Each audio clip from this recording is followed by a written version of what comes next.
Good morning, everyone. So you are some of the EXPO Real survivors. It starts to thin out by now, but we're really glad that you've joined us.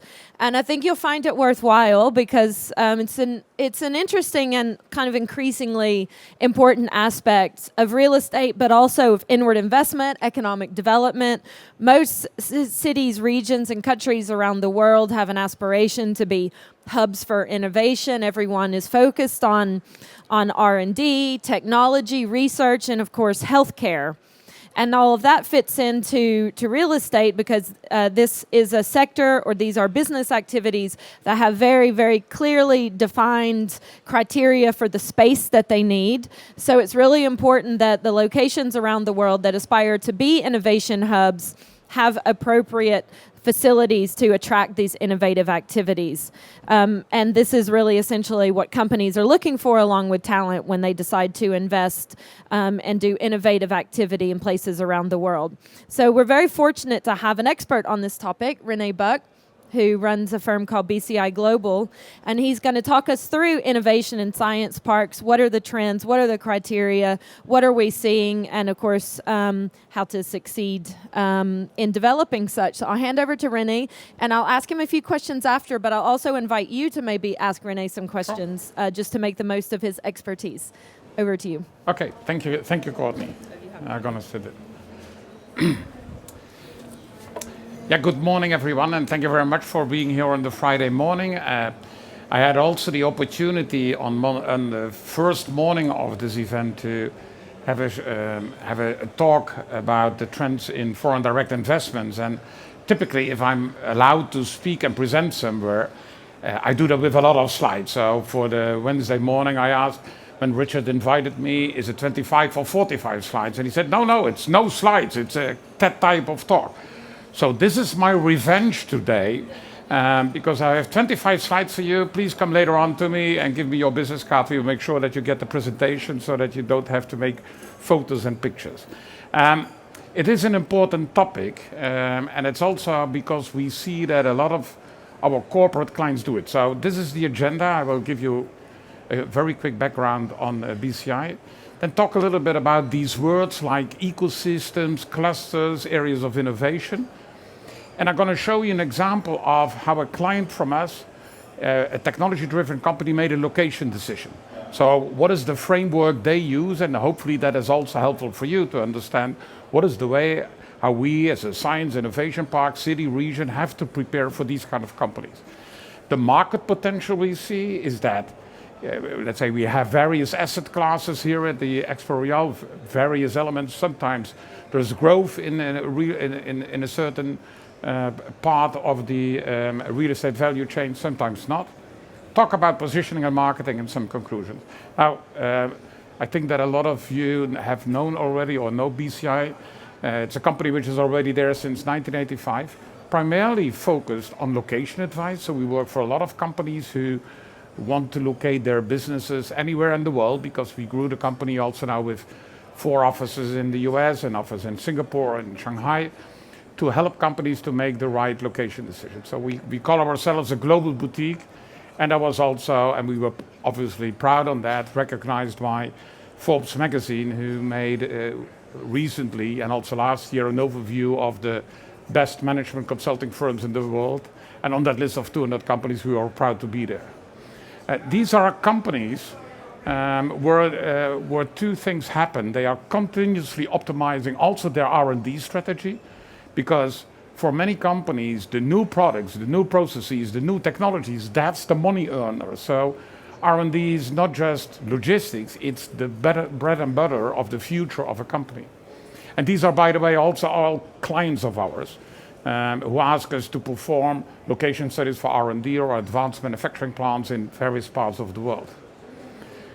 We work the flip side of that, of technology-driven companies looking into activities, is that also science park and campuses are looking into, tech, real estate, the combination of universities, governments, tenant authorities and companies, how can we make that happen? So in terms of strategic advice and concept development and feasibility study, we work also for a variety of science parks or areas of innovation around the world.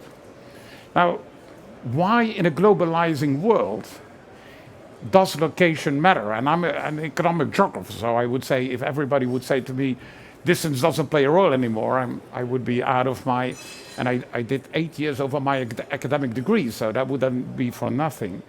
But what you see proximity matters is that for knowledge-intensive cooperation between companies, proximity really plays a role. Now, all the companies work all over the world. Even if you have a young startup, they have connections all over the world.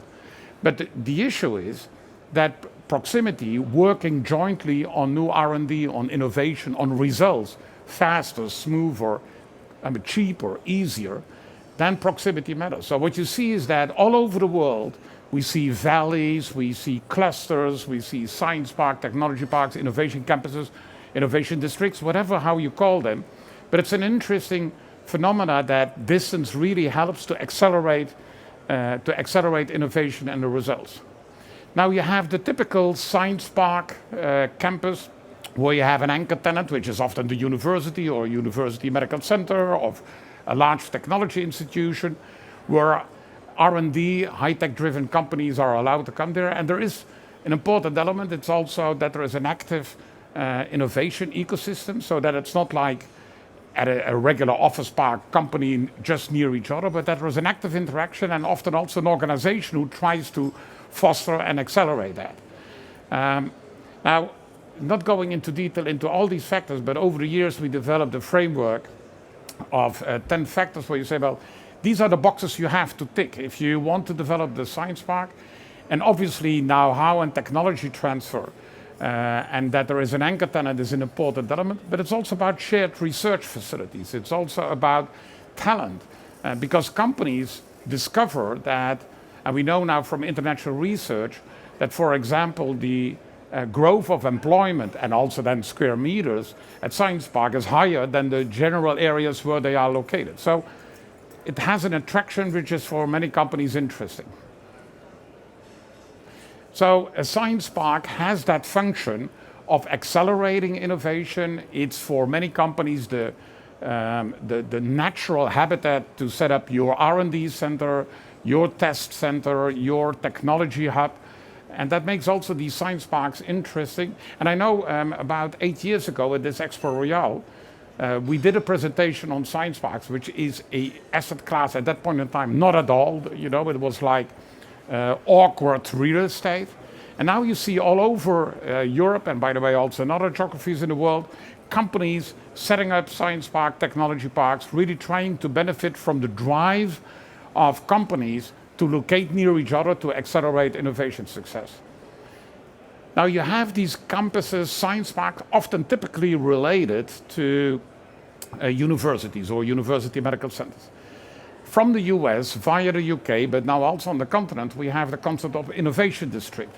And if you have to put them together, it's a little bit like science park, often a little bit more remote on the edge of the city.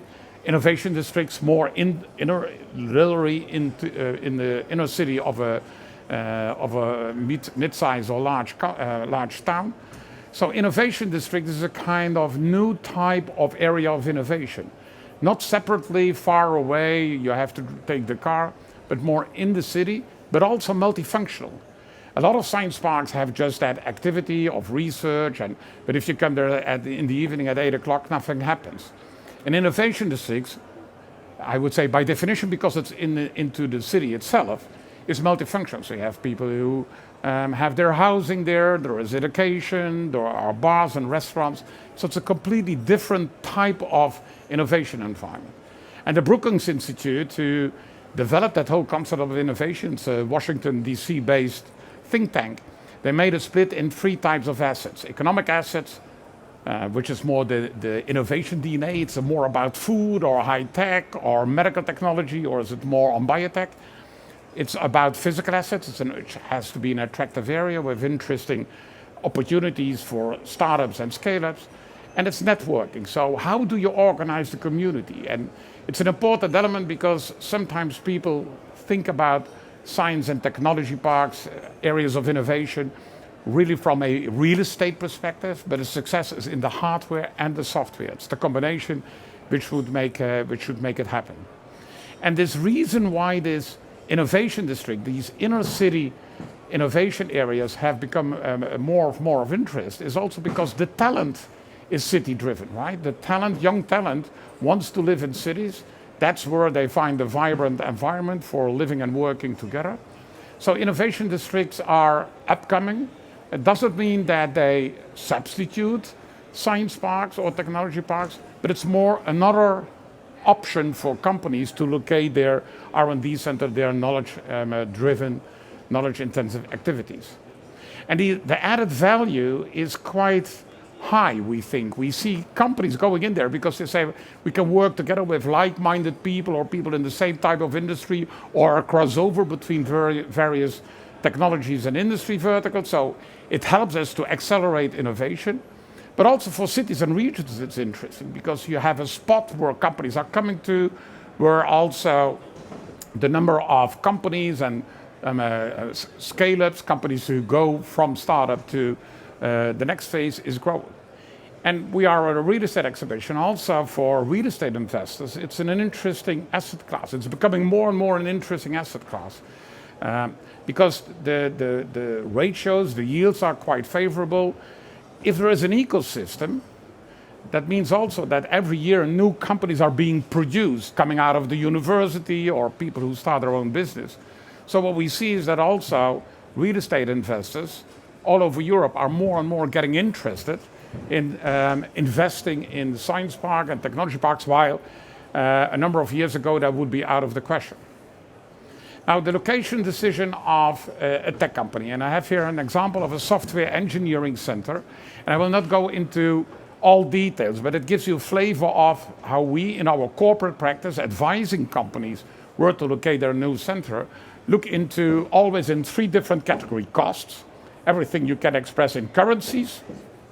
We look into quality factors.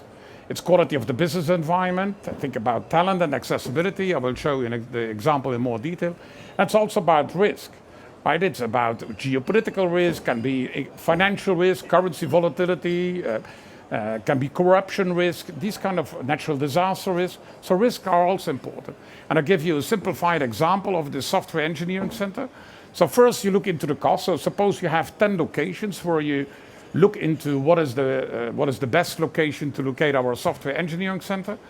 And first you look into costs, and that's labor costs, obviously various job titles, it's real estate, but it's also economic incentives, which can be cash incentives in various regions, but can also be tax deductions.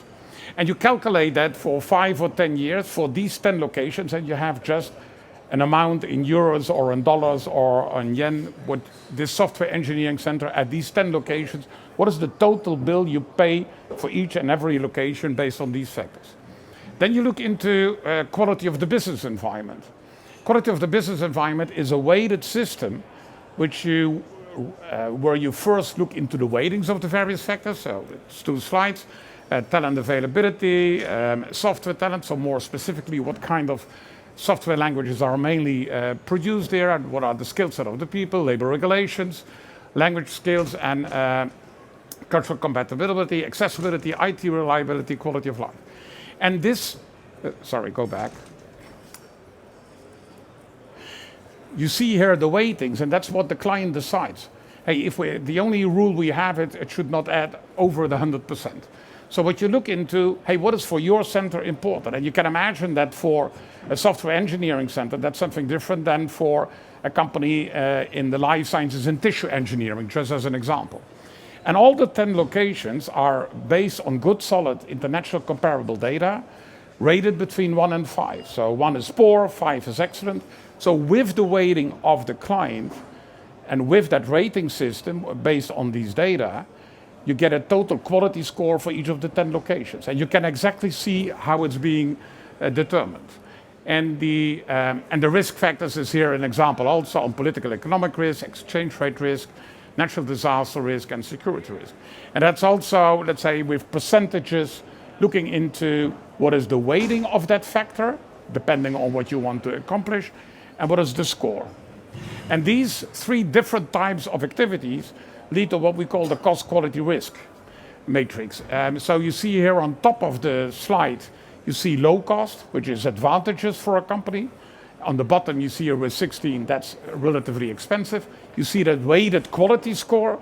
So the best location for this company to locate is in the upper right-hand cell, right? That's where you have low cost and high quality of the business environment. Again, high quality determined by talent regulations, software talent, international accessibility, exactly what the company wanted to have with the weightings they prefer.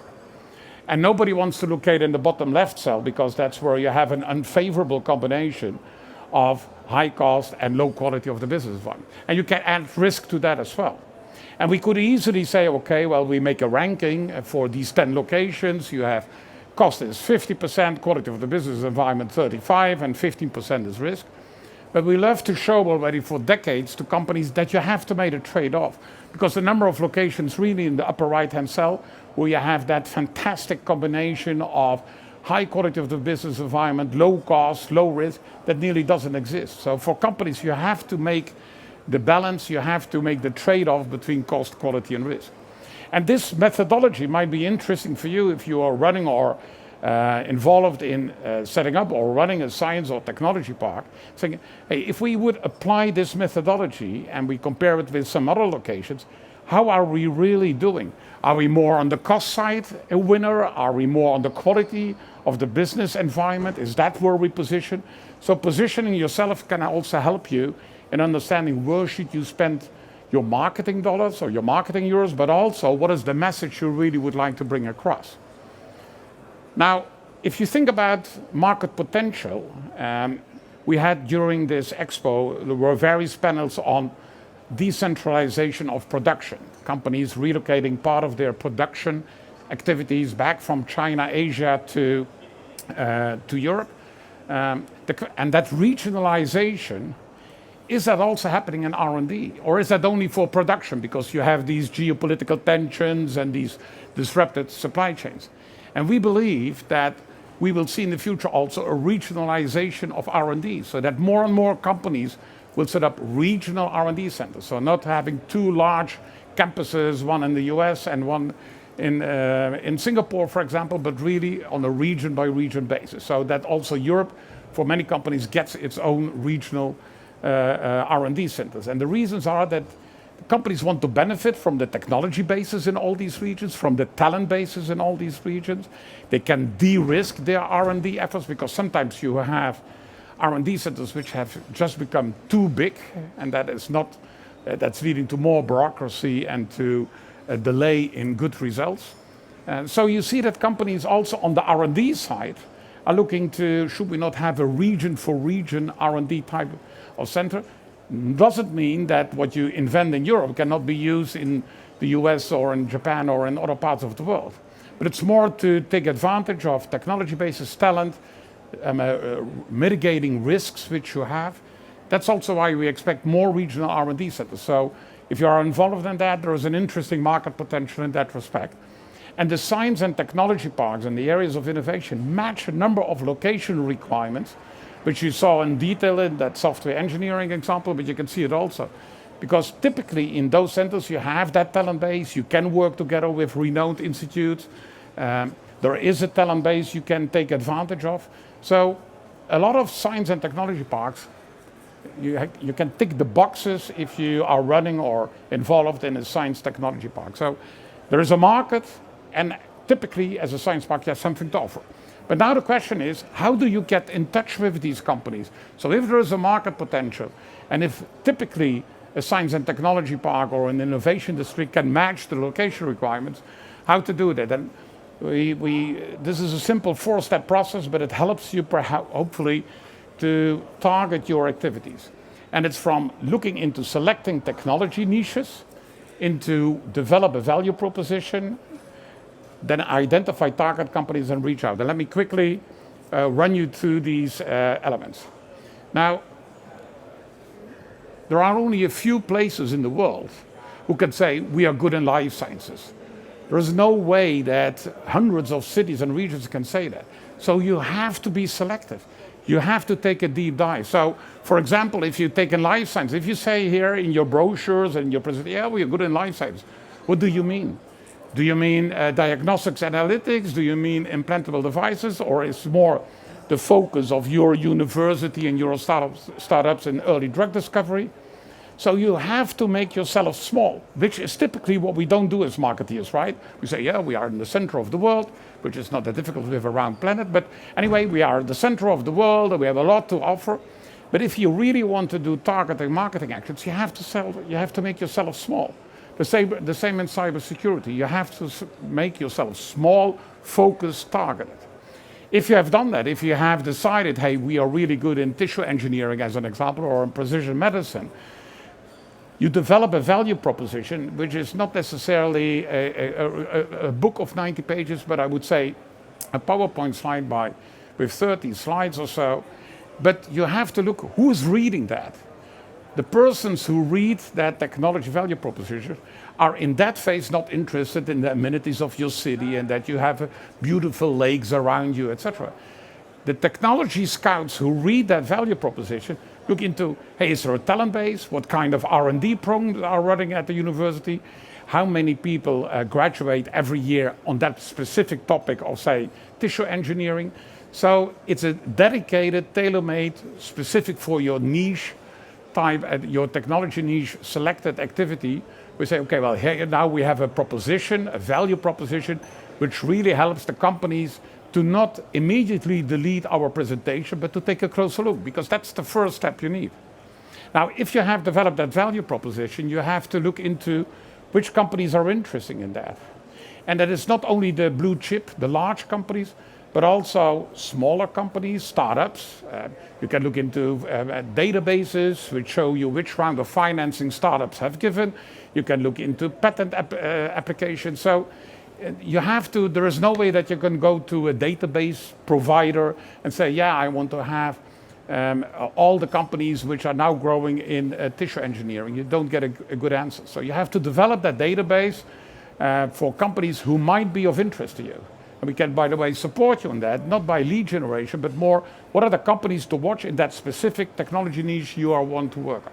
And then you have to reach out to those companies and try to develop, because it's like an exhibition like here, also it's personal business.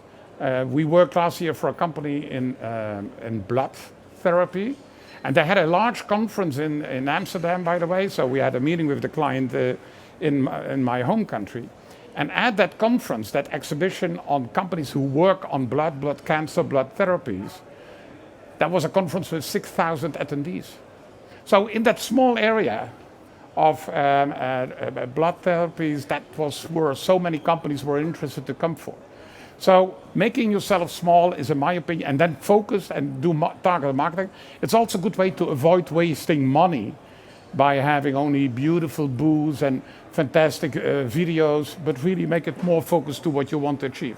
So Courtney, here are my 5 conclusions. That R&D innovation is key for companies. Don't forget, for many companies, 30 to 50% of the revenues they will have this year are for products, processes and technologies developed in the last 3 years. So if they fail, that's really ruining their bottom line. Innovation is more open, more shared. One of the reasons why companies go to technology parks is that you want to cooperate. You want to cooperate with the university or a technological institute or with other companies. So that open attitude, and not saying, okay, we have here a closed innovation loop with a fence around our R&D labs, that's an important element. I think in the match of the location requirements and what these areas have to offer, there is a good match. What I showed you with tick the boxes. It's an interesting asset class. So if you're looking now for developers and investors, if you want to set up a science or a technology park, there is a growth in demand and the profitability risk ratio is good, certainly compared with other asset classes. But it's also important to understand that the world is different. So discussing and negotiating with a university is different. You have to look into what is the local situation. So there is no one-size-fits-all type of approach. So there is that market potential for if you are involved in a science and technology park. There's interesting market potential. The reach out to companies, this 4-step model hopefully helps for you. So thank you very much for your attention. And if you want to have the slides, give me your business card or let me make a photo of your card and I make sure you will have it. Thank you. Thank you very much. Thank you, René. We'll trade places. Yeah. Am I on? We have just a few minutes, but I'm sure some of you may have questions for René. I do, if you don't, but I'll give you a chance first. Anyone have questions? No? Okay. But I think there were... Go ahead, feel free. It could potentially be because of the lack of knowledge I have on the topic, but I'm wondering who will be the drivers of creating such innovation centers in the middle of nowhere or in random environments. Are they generally the companies who start such things, or universities or public institutions, or they come together, or real estate owners? Who is driving this initiative of founding centers that are dedicated to niche areas? I think there are, in first instance, two places. One is if it's a university-based area of innovation, then the university should one way or another have an interest to go outside with their knowledge and open up the connections between a company and researchers, because otherwise you are just sitting near a university and nothing happens. I think also in bringing parties together from the public sector, cities, city councils, etc., can play an important role because they are neutral in a sense, just want to boost the welfare of their citizens and the businesses in their area. So in making the connections, and it's often referred to as triple helix, so three types of partners who play an important role. It's the knowledge centers, universities, technological institutes, it's corporates, and it's patent authorities. And I think in the first phases, the city council, regions, counties can play an important role and should do that.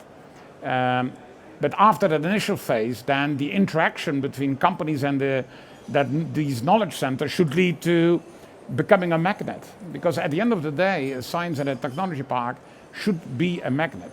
But to start the process and accelerate, I think that cities and city councils, regional councils have an important, interesting role to play. Yeah, that would have been my guess as well, but what I'm wondering is more towards what the incentives are and where does the initial investment come from?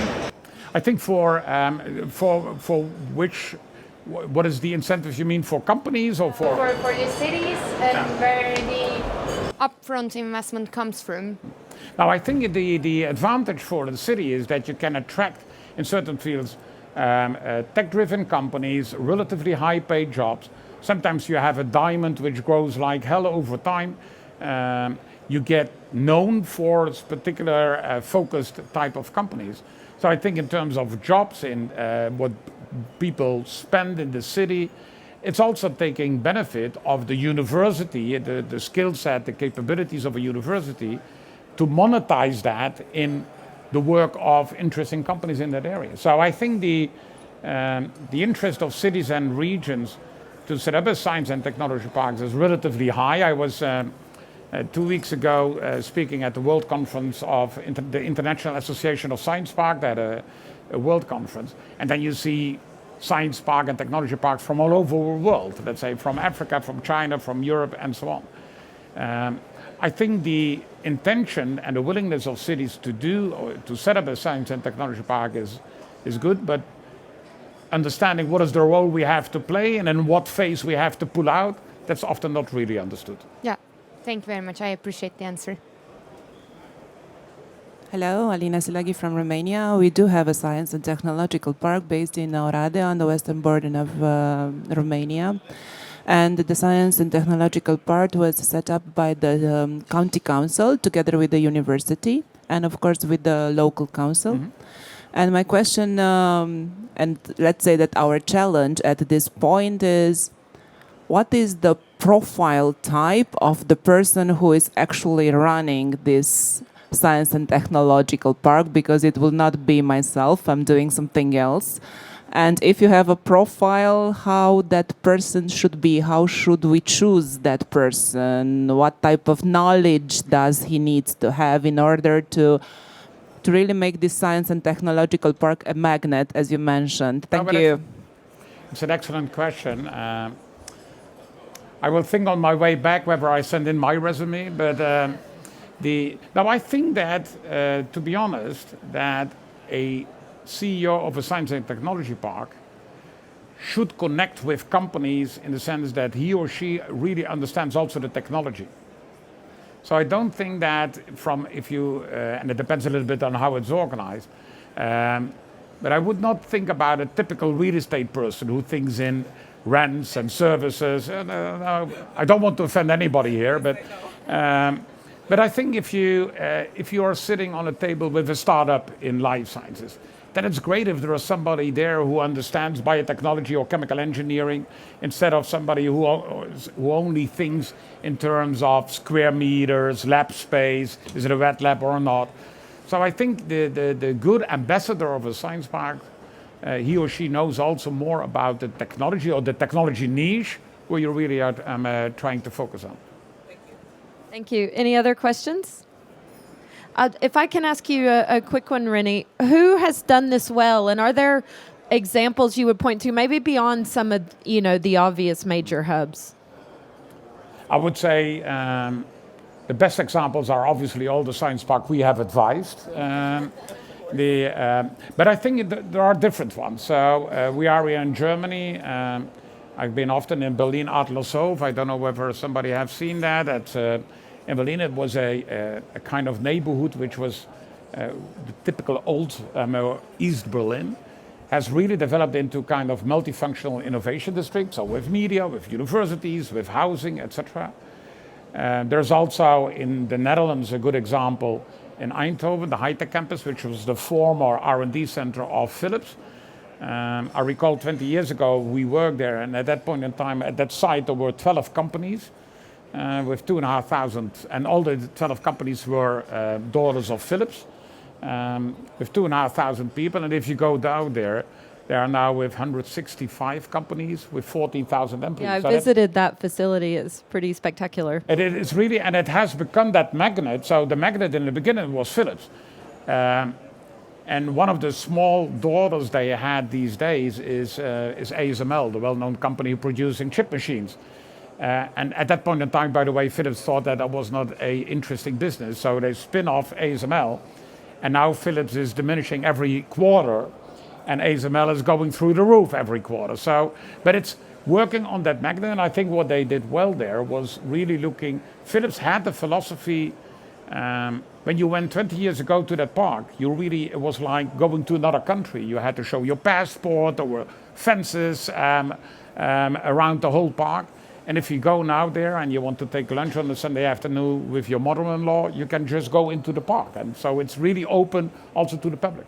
Do you take your mother-in-law to the science parks? She will not appreciate it, and me neither, but it's just an indication that it's an open park. Let's put it that way, yeah.